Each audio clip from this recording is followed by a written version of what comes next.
ये दोस्तों आज हम लोग पढ़ने वाले हैं सांख्यिकी के ऑब्जेक्टिव प्रश्नों का कुछ सॉल्यूशन करेंगे जो बिहार बोर्ड में हर साल पूछा जाता है।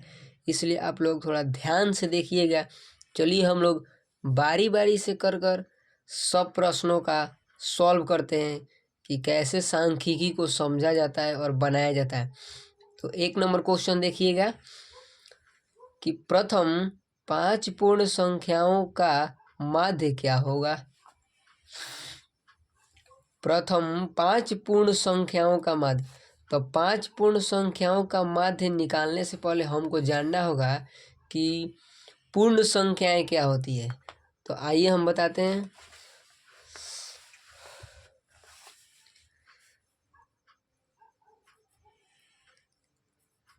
पूर्ण संख्याएं,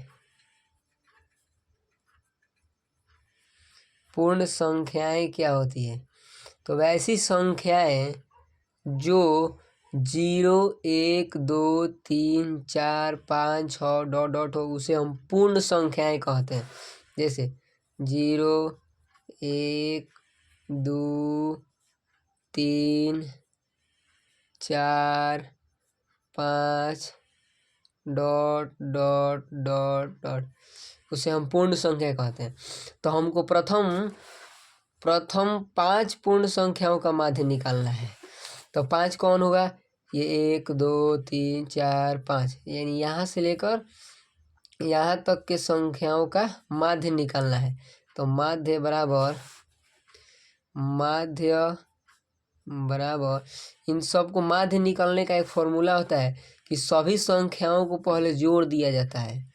सभी संख्याओं को जोड़ दिया जाता है और जितनी संख्याएं ऊपर लिखी जाती है उस सबको गिन कर नीचे लिख दिया जाता है, यानी बाटा में लिख दिया जाता है। तो गिनिए 1, 2, 3, 4, 5, तो इधर 5 लिख दीजिए। अब इन सबको आप जोड़िए सब संख्याओं को। तो 1 और 2 3, 3 3 6 6 4 10/5, ये कट जाएगा, 2 हो जाएगा, हमारा आंसर आ जाएगा 2। चलिए देखते हैं आया है कि नहीं। चलिए यहाँ पर 2 आंसर आया है, सही है। दूसरा क्वेश्चन देखिएगा, दिए गए आंकड़े 1, 0, 5 का माध्य होगा। तो फिर वैसा ही क्वेश्चन है, माध्य निकालना है तो सबको जोड़ दीजिए और जितनी संख्या है उतना से भाग दे दीजिए। तो देखिए माध्य बराबर फिर माध्य बराबर 1, 0, 5, 1 + 0 + 5/1, 2, 3, तो ये 5 और 1 6 अब बटा ये 3, तो 3 दूना का 6, यानी इस बार 2 भी, फिर आंसर 2 आ गया। इसमें भी 2 दिया है, ठीक है। चलिए ये 3 नंबर देखिए, बहुलक बराबर 3 डॉट डॉट -2 माध्य। आप एक लोग फॉर्मूला एक याद करिए, बहुलक बराबर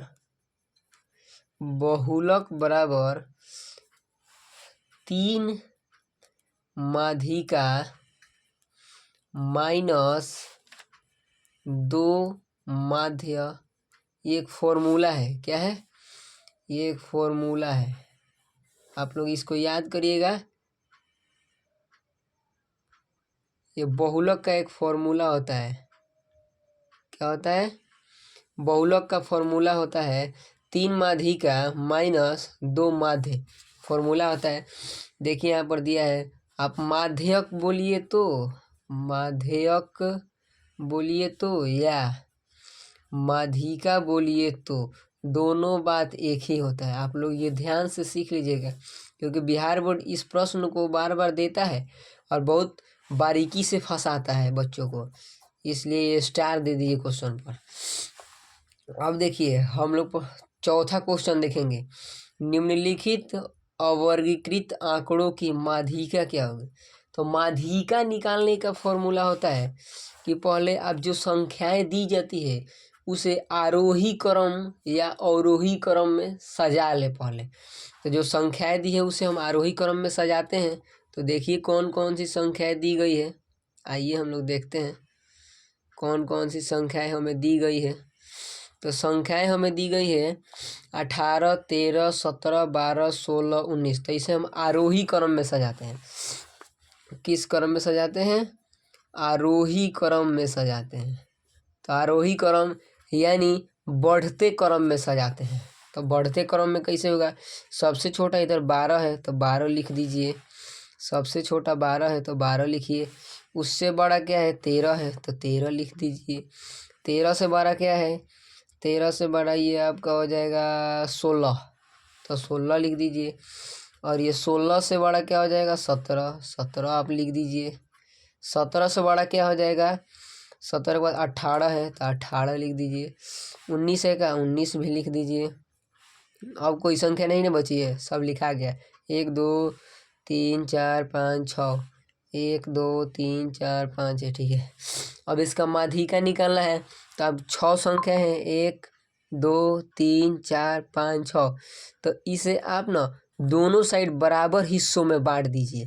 तो दोनों साइड हम बराबर हिस्सों में बांटेंगे तो इधर अगर हम 2 बांटते हैं तो इधर भी 2 बांटते हैं, तब भी इधर 2 संख्याएं बचती है। तो इसका माध्यिका होगा 16 + 17 अब बटा 1 2। जैसे माध्य निकाला जाता है वैसे ही थोड़ा सा इसमें अंतर होता है, तो 2 से भाग दीजिए। अब इसको आप जोड़िएगा तो 16 और 17 33 हो जाएगा। और 33/2, अब 33 में 2 से भाग दीजिएगा तो 16.5 आंसर आपका आ जाएगा। 16.5। चलिए ये आपका हो गया 16.5 वाला। अब देखिए 5 नंबर क्वेश्चन पूछ रहा है कि संचयी बारंबारता का वक्र क्या कहलाता है। यहाँ पर क्या का छोड़ दिया है गलती से। संचयी बारंबारता का वक्र क्या कहलाता है, यहाँ पर का होगा, छूट गया है। संचयी बारंबारता का वक्र क्या कहलाता है? तो त्वरण, ये त्वरण कहलाता है। ये त्वरण ग्राफ जैसा होता है, इसको आप लोग याद कर लीजिएगा, ये भी बहुत क्वेश्चन बार बार पूछता है, ठीक है। अब देखिए 6 नंबर क्वेश्चन, यदि 6, 8, 9 x तथा 13 का माध्य 10 हो तो x का मान बताएं। इसका माध्य दे दिया है 10, यानी इन सबको पहले जोड़ दीजिए। यानी क्या क्या दिया है देखिए, 6 दिया है, प्लस में क्या दिया है? 6 दिया है, और इधर ये 8 दिया है तो 8 जोड़ दीजिए, प्लस 9 दिया है तो 9 जोड़ दीजिए, प्लस x दिया है तो x जोड़ दीजिए, प्लस 13 दिया है तो 13 जोड़ दीजिए। भाग देना है कितना से? सबको गिन कर 1 2 3 4 5, 5 से भाग दीजिए। और इसका माध्य दिया है 10, यानी बराबर में आप लिख सकते हैं 10। तो हमको x का मान निकालना है, तो आप इन सब संख्याओं को जोड़ दीजिए पहले। 6 प्लस, अब आप लोग इसको जोड़ेंगे तो 6, 8, 9 प्लस x प्लस 13 को अब इसको जोड़िए, इसको जोड़िए, इसको जोड़िए, इसको जोड़िए, तो आपका आएगा 36। अब प्लस x है तो x, अब बाटा में 5 है तो 5, और इधर बराबर में 10 है तो 10 रखने दीजिए, ठीक है।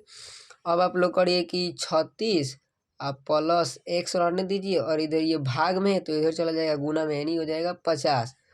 50 हो जाएगा ना, तो आप लोग x को यहीं पर रहने दीजिए, और ये 50 को इधर, और ये 36 इधर प्लस में है ना, तो इधर आ जाएगा बराबर के इधर माइनस में 36, अर्थात x बराबर आपका 14 आंसर आ जाएगा।